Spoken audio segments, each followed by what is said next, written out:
오늘은 마태복음 1장 18절로 25절의 말씀을 통해서 사도신경 5번째 시간 성령으로 잉태되어 동정녀 마리아에게서 나시고 라는 제목으로 좀 말씀을 나누려고 합니다. 혹시 여러분 복음은 스캔들이다 라고 하는 말을 들어보신 적 있습니까? 이것이 말이 안 된다고 생각하죠, 믿음의 사람들은. 그런데 사실은 이 말이 맞습니다. 복음은 스캔들이죠. 근데 이제 우리가 알고 있는 확실한 것, 이것이 뭐 스캔들이 나오는 어떤 우리가 알고 있는 어떤 싸구려 주간지라든지 유튜브의 어떤 자극적인 채널을 통해서 나온 이야기가 되는 것이 아니라 성경이, 말씀이 그것도 복음을 잘 설명하는 바울 사도에 의해서 그것이 복음을 가장 잘 설명하고 있는 로마서를 통해서 복음은 스캔들이다라고 이야기되고 있습니다. 우리가 알고 있는 스캔들이라고 하는 단어 자체가 주는 어감 때문에 우리가 그러는 것이죠.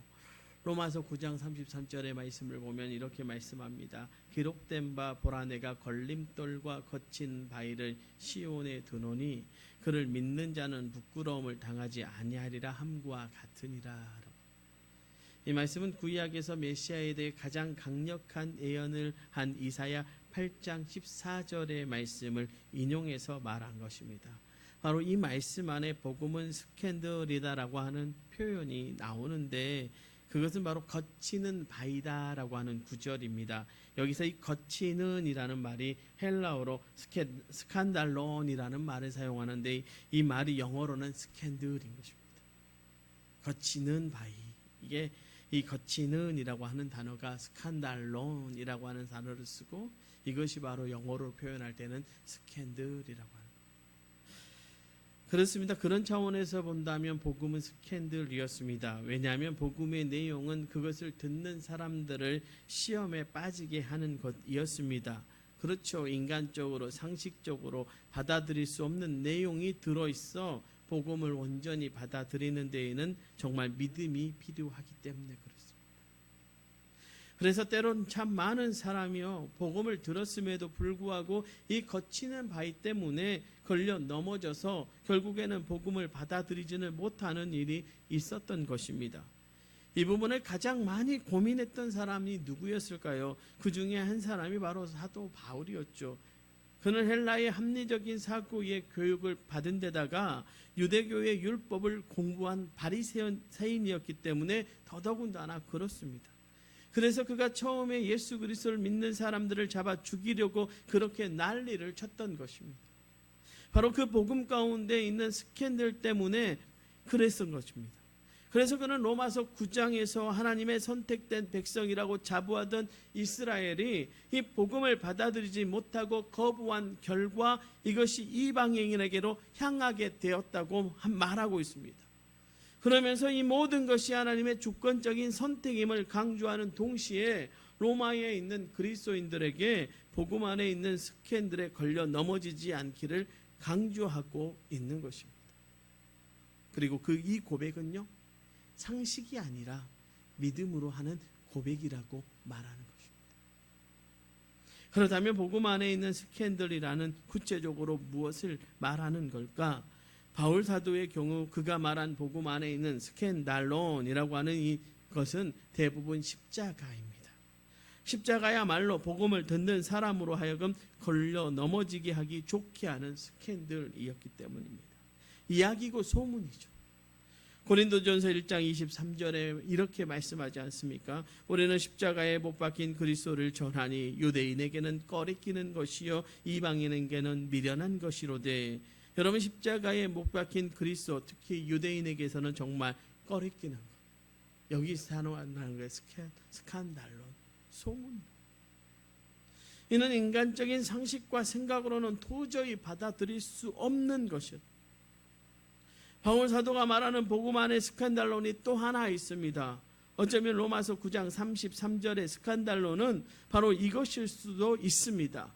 그것은 바로 오늘 우리가 고백하고 있는 성령으로 잉태되어 동정녀에게 나신 것. 그렇게 볼 수 있는 근거는 우선 로마서 9장 33절의 말씀이 이사야 8장 14절의 말씀을 인용한 것인데요. 이사야 8장 14절의 말씀은 이런 것입니다. 그가 성소가 되시리라. 그러나 이스라엘의 두 집에는 걸림돌과 걸려 넘어지는 반석이 되실 것이며 예루살렘 주민에게는 함정과 올무가 되시리니, 이렇게 표현하고 있습니다. 그런데 이 말씀이 인용하고 있는 배경을 삼고 있는 말씀이 어디 말씀이냐? 이사야 7장 14절의 말씀인데, 이사야 7장 14절의 말씀은 이 말씀입니다. 그러므로 주께서 친히 징조를 너희에게 주실 것이라. 보라, 처녀가 잉태하여 아들을 낳을 것이요 그의 이름을 임마누엘이라 하리라. 또 다른 근거는 예수님 당시에 예수님에 대한 이야기의 최대 스캔들이 바로 이 성령으로 잉태되어 동정녀에게 나셨다는 성유신의 비밀이었습니다. 이것을 보여주는 것이 마가복음 6장 3절의 말씀인데, 이 사람이 마리아의 아들 목수가 아니냐, 야곱과 요셉과 유다와 시몬의 형제가 아니냐, 그 누이들이 우리와 함께 여기 있지 아니하냐 하고 예수를 배척한지라. 이 말씀은 예수님이 공생의 사역을 시작할 때에 고향에서 무시와 배척을 당하시던 내용입니다. 그런데 여기서 이 사람이 마리아의 아들 목수가 아니냐라는 말을 합니다. 무슨 말이에요? 사생아라는 것이죠. 애비 없는 자식이라는 그런 조롱의 말을 예수를 향해서 고향의 사람들이 했던 것입니다. 이는 아버지 요셉이 아닌 어머니 마리아의 아들이라고 되어 있는 내용을 통해서 우리가 할 수 있는 사실입니다. 실제로 초대교회 당시 이 성령으로 잉태되어 동정녀에게서 나신 것은 정말 말이 많았던 소문, 스캔들이었습니다. 말이 안 되는 이야기이니 말입니다. 어떻게 처녀가 임신해서 아이를 낳을 수 있겠습니까? 그래서 나돌았던 이야기 중에 하나가요, 예수님은 사실은 갈릴리에 주둔하던 로마 군병과 마리아 사이에서 태어난 존재라고 하는 말들이 있었습니다. 로마 군병이 마리아를 임신시킨 후에 그 힘으로 요셉을 협박해서 종혼자 마리아를 받아들이게 하고, 그러면서 성령으로 잉태한 것이라고 거짓말로 지어냈다는 뜻입니다. 그렇지만 이는요, 그리스도인들을 박해하고 비참하게 하려고 한 악한 것들이 지어낸 이야기죠. 저희도 신학교에 가서 저 학교 다닐 때 이야기를 교수님들이 해주십니다. 받아들이기가 어렵죠. 그런데 그런 이야기들을 만들어내죠. 여러분, 예수님이 부활하셨을 때 뭐라고 이야기합니까? 제자들이 와서 가지고 왔다라고 이야기하고 소문을 내게 하지 않습니까? 그런 것처럼 그랬다는 것입니다. 이처럼 성령으로 잉태되어 동정녀 마리아에게 나신 것은 정말 십자가에 달린 그리스도와 함께 복음 안에 있는 또 하나의 아주 강력한 스칸날론이었습니다. 복음을 받아들이고 구원을 받으려면 반드시 믿음으로 넘어야 하는 걸림돌 말입니다. 그래서 사도신경에서는 성자 예수님에 대한 믿음을 성령으로 잉태되어 동정녀 마리아에게서 나시고라고 고백하는 것입니다. 그럼 왜 동정녀에게서 탄생하게 하신 이유, 그걸 알면 이해가 되어지는 거죠. 왜 하나님은 이런 걸림돌을 우리에게 주셔서 복음을 전할 때마다, 복음이 선포되어지는 자리마다 이것들로 우리가 넘어지게 하고 때로는 그것 때문에 핍박당하게 했는가? 왜 굳이 성령으로 잉태되어 동정녀 마리아에게서 나시는 방법으로 이 세상에 오신 것일까? 제가 분명히 말씀드리는 한 가지는요, 기사와 표적, 즉 초자연적인 기적을 통해서 사람들을 놀라게 하려고 그러신 것은 아니라는 사실입니다. 보통 우리는 이런 생각을 많이 합니다. 예수님의 이 설화 이야기를 통해서, 야, 예수님 역시 이 땅에 오실 때에 평범하게 오지 않고 특별하게 오셨어. 여러분, 신라의 박혁거세가 아래에서 태어났다는 이야기처럼 뭐 그런 이야기들을 통해서 한 사람을 영웅시하지 않습니까? 마치 수많은 영웅들이 특별한 스토리를 가지고 태어나듯이 예수님도 그런 맥락에서 동정녀에게 탄생했다라고 했다는 것입니다. 결코 그렇지 않습니다. 하나님이 사람들을 놀라게 하려고 초자연적인 기적을 행하신 것은 단 한 번도 없으셨던 것처럼 이 동정녀 탄생의 역사도 그런 기적을 통해서 예수님을 돋보이게 하려는 것이 아니라는 사실. 혹시 그렇다 해도요, 실제 동정녀 탄생 때문에 겪게 되는 많은 어려움들을 보면 그런 식의 기적은 행해져서는 안 되는 것이었습니다. 그럼 왜 그러셨을까? 여기에 양보할 수 없는요, 너무나도 중요한 영적인 이유가 있습니다. 원죄라고 하는 말 여러분 들어보셨죠? 원죄라고 하는 말, 죄를 지어서 갖게 되는 죄가 아니라 죄 가운데 태어나서 갖게 되는 죄. 결국 영적인 면에서 정말 중요한 것이 바로 이 원죄입니다. 이 원죄를 처리하지 않고는 구원의 역사를 우리가 경험할 수가 없습니다. 여러분, 원죄의 문제를 해결해야만 합니다.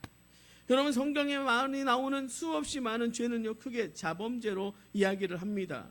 여러분, 이 자범죄의 뿌리가 바로 원죄입니다. 그런데요, 여러분, 문제는요, 자범죄는요, 때로는 우리의 노력으로요, 때로는 우리가 징벌받음을 통해서 쉽진 않아도요, 어떻게든 막을 수도 있고, 그 다음에 처리할 수도 있습니다.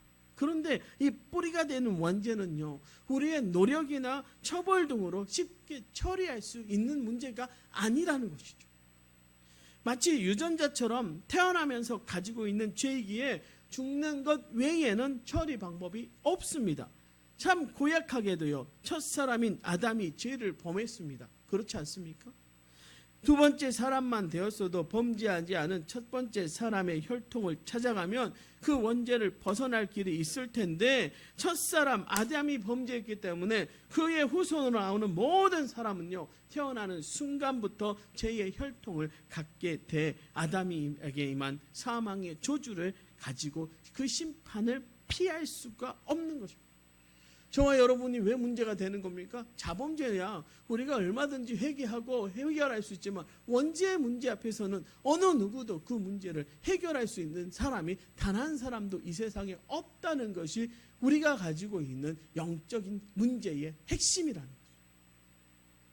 이런 이유로 인간을 구원하기 위해서는요, 하나님이 친히 인간의 몸을 입고 이 땅에 오셔서 아담의 후손, 그 혈통으로는 오실 수 없었기 때문에, 만일 여러분 그랬다고 생각해 보십시오. 예수님이 아담의 후손으로 오셨다. 그럼 예수님도 무엇을 가지고 태어나는 게 돼요? 원죄를 가지고 태어나는 게 돼요. 그러니까 이걸 피해야 했거든요. 다른 사람의 죄를 해결하려는 대속의 역사를 감당할 수 없기 때문에, 그래서 하나님은 정말로 특별하고도 특단의 방법을 쓰신 것입니다. 엄청난 스캔들을 각오하면서 성령으로 동정녀인 마리아를 통해서 이 땅에 오신 것입니다. 요셉이 혈통이 아니죠. 아담의 후손이 아닌 것입니다. 그러므로 예수님께서는요, 인간으로 오셨지만 원죄는요, 없으신 분이죠. 예수님께서 십자가에서 죄값으로 처형되어 죽으셨지만 당신의 죄 때문이 아니라 누군가를 대신 죽으며 그 죄값을 갚으신 것입니다. 그 누군가가 바로 주 예수 그리스도라고 고백하는 사람들, 바로 저와 여러분. 그렇다면 동정녀 탄생을 고백하는 것은 우리에게 어떤 의미, 어떤 의미가 있는가? 사도들이 성령으로 잉태되어 동정녀 마리아에게서 나시고라고 신앙 고백한 데에는 세 가지 영적인 의미가 있습니다. 첫 번째는요, 하나님의 영적인 역사 앞에 인간의 생각과 판단을 내려놓겠습니다 라고 하는 고백이, 그 의미가 거기에 담겨져 있는 것이죠.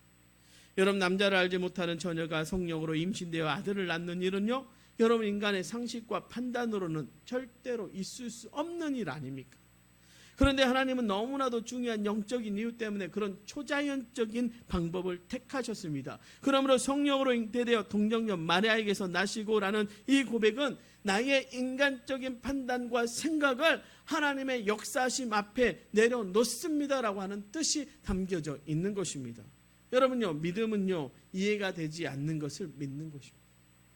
순종은요, 납득되지 않아도 기꺼이 하는 것입니다. 신앙은요, 나의 경험과 생각의 한계를 넘어선 그 세계의 이야기. 성령으로 잉태되어 동정녀 마리아에게서 나시고, 이것은 말이 안 되는 이야기입니다. 인간의 상식선에 있어서는 있을 수 없는 일입니다. 그럼에도 불구하고 나는 우리 예수님이 성령으로 잉태되어 동정녀 마리아에게서 나셨음을 믿습니다라고 고백하면서 하나님의 그 역사하심과 섭리 앞에 나의 생각, 나의 판단, 나의 자아를 내려놓겠습니다라고 하는 것이 이 고백이 우리에게 주는 의미이며 고백의 핵심이라는 거죠. 여러분, 우리가 인생을 살면서요, 신앙생활을 하면서 누구든지 합리적으로 살아야죠. 합리적이어야 됩니다. 결코 불합리하고 미신적인 신앙을 가져서는 안 된다고 저도 생각합니다. 그러나 이 합리성과 이성과 자아를 소중하게 여기고 잘 사용하되요, 하나님의 역사심 앞에서는요, 언제든지 그것을 내려놓을 수 있어야 한다는 거죠. 베드로처럼요, 선생님, 우리들이 밤이 새도록 수고하였으되 잡은 것이 없지만은 말씀에 의지하여 내가 그물을 내리리이다. 여러분, 물질로 얘기하면 누가 더 전문가입니까? 베드로가 전문가 아닙니까? 어부 생활은 베드로가 훨씬 더 많이 했습니다. 바다의 생리, 그 바다의 물고기의 생리를 누가 더 잘합니까? 여러분, 백날 염전 신방 가지만요, 제가 소금의 원리 그냥 우리 장로님들이 말씀해 주신 거, 우리 성도님들이 말씀해 주신 걸로 풍어롭듯이 읊을 수는 있지만 그 깊이는 제가 알지 못합니다. 죽어도 모릅니다. 평생 가도 모를걸요. 제가 모내기 한 번도 해보지 않지만 모내기 시기는 압니다. 그런데 그 시기의 절묘함은 절대 깊이는 모릅니다. 누가 합니까? 농사 짓는 우리 성도들이 잘 알지 저는 모릅니다. 그거와 똑같죠. 여러분, 베드로가요, 생각해 보십시오. 야, 지금 가서 그물을 내리라. 그 시간이 언제였습니까? 해가 중천에 떠서요, 사람이 서 있어도요, 그림자가 물 위에 비칠 때입니다. 여러분, 물고기들이 얼마나 예민합니까? 사람 그림자만 봐도 도망갑니다. 그런데 그 시간에 가서 그물을 내리라고 하시는 예수님의 그 말씀 앞에요, 베드로가 뭐라고요? 주님, 밤이 새도록, 주님, 우리가 밤이 새도록 이 야밤에 아예 남 한숨 못 자고 그물을 내려서 너무 피곤하고 육체적으로 어렵지만 그래도 주님이 말씀하시니 제가 한번 가서 그물을 내리겠습니다 라고. 여러분, 이게 믿음의 얘기입니다. 도마는 어떻습니까?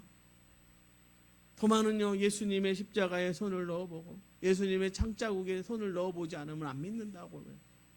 그런데 그 손자국과 문자국을 딱 만지는 순간 어때요? 자기의 죄악을, 자기의 잘못을 완전히 하나님 앞에, 예수 그리스도 앞에 내려놓고 무릎 딱 꿇고 뭐라고 말합니까? 나의 주님이시여 나의 하나님이시여.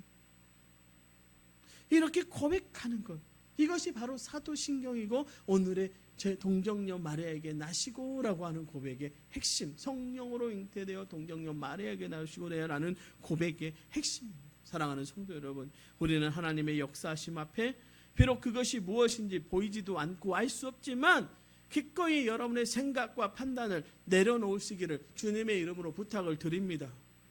여러분, 이게 믿음입니다. 이게. 내려놓아야죠. 여러분, 믿음은요, 보이지 않는 것을 믿는 것 아닙니까? 믿음은요, 우리의 상식으로 생각되어지지 않는 것을 고백하는 것 아닙니까?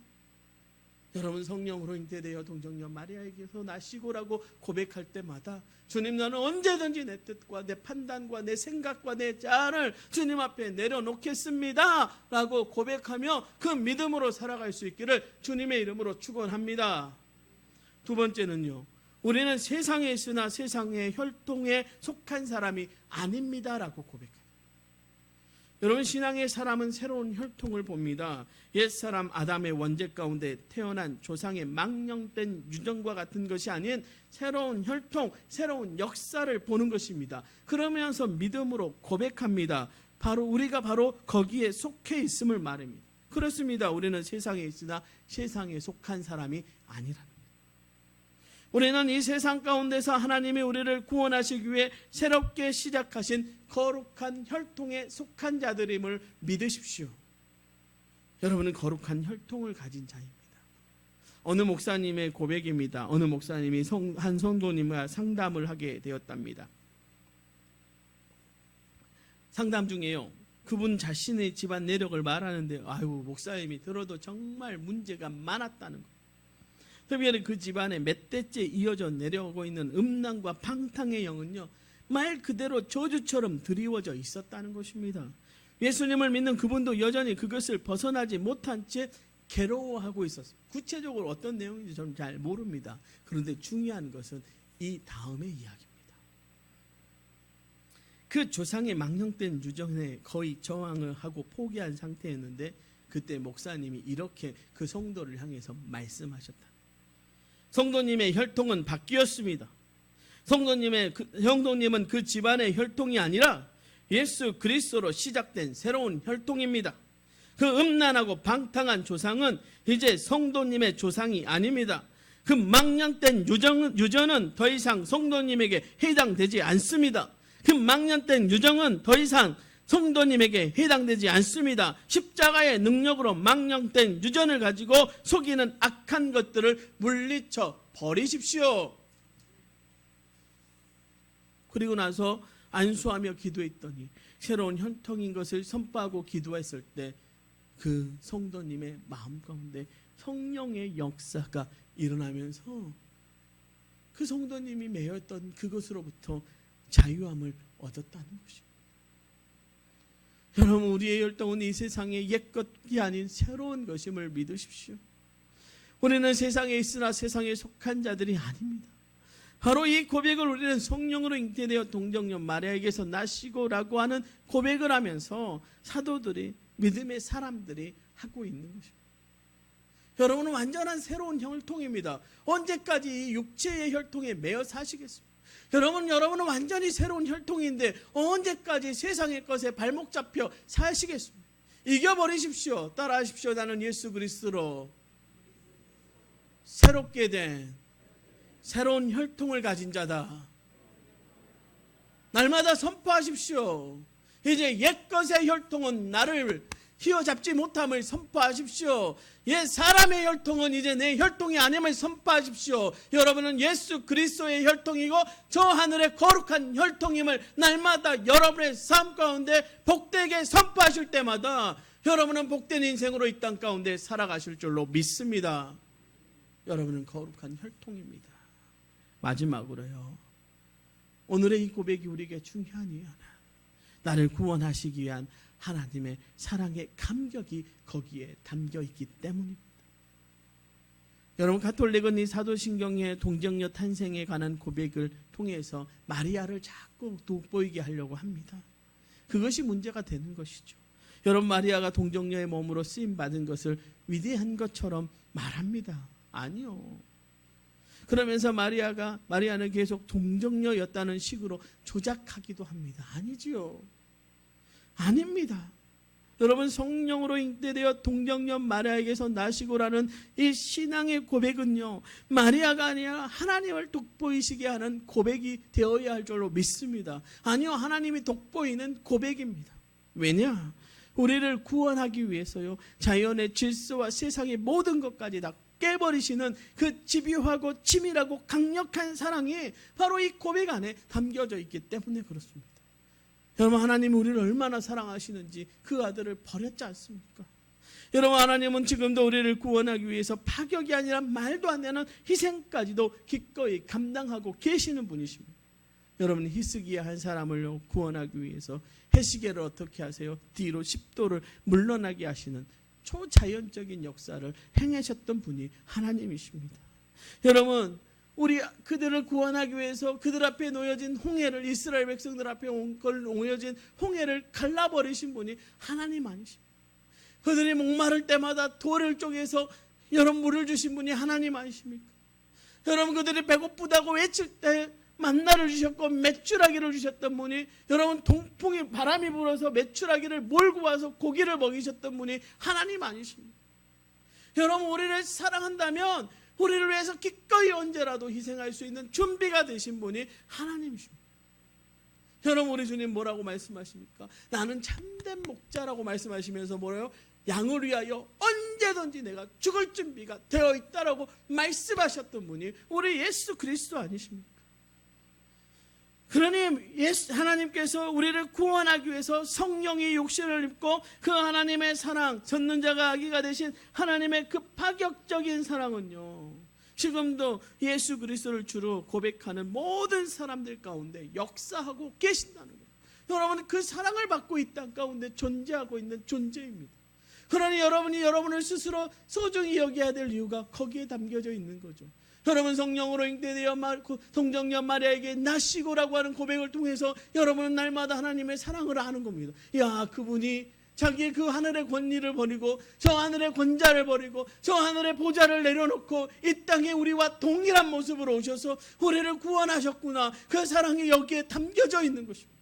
그 사랑을 받고 살아가는 존재가 바로 저와 여러분임을 여러분이 날마다 믿어야 하고 고백해야 할 줄로 믿습니다. 여러분, 그러니 이 귀한 고백을 통해서 우리는 날마다 사랑받는 존재로 이 땅 가운데 살아가야 되지 않겠습니까?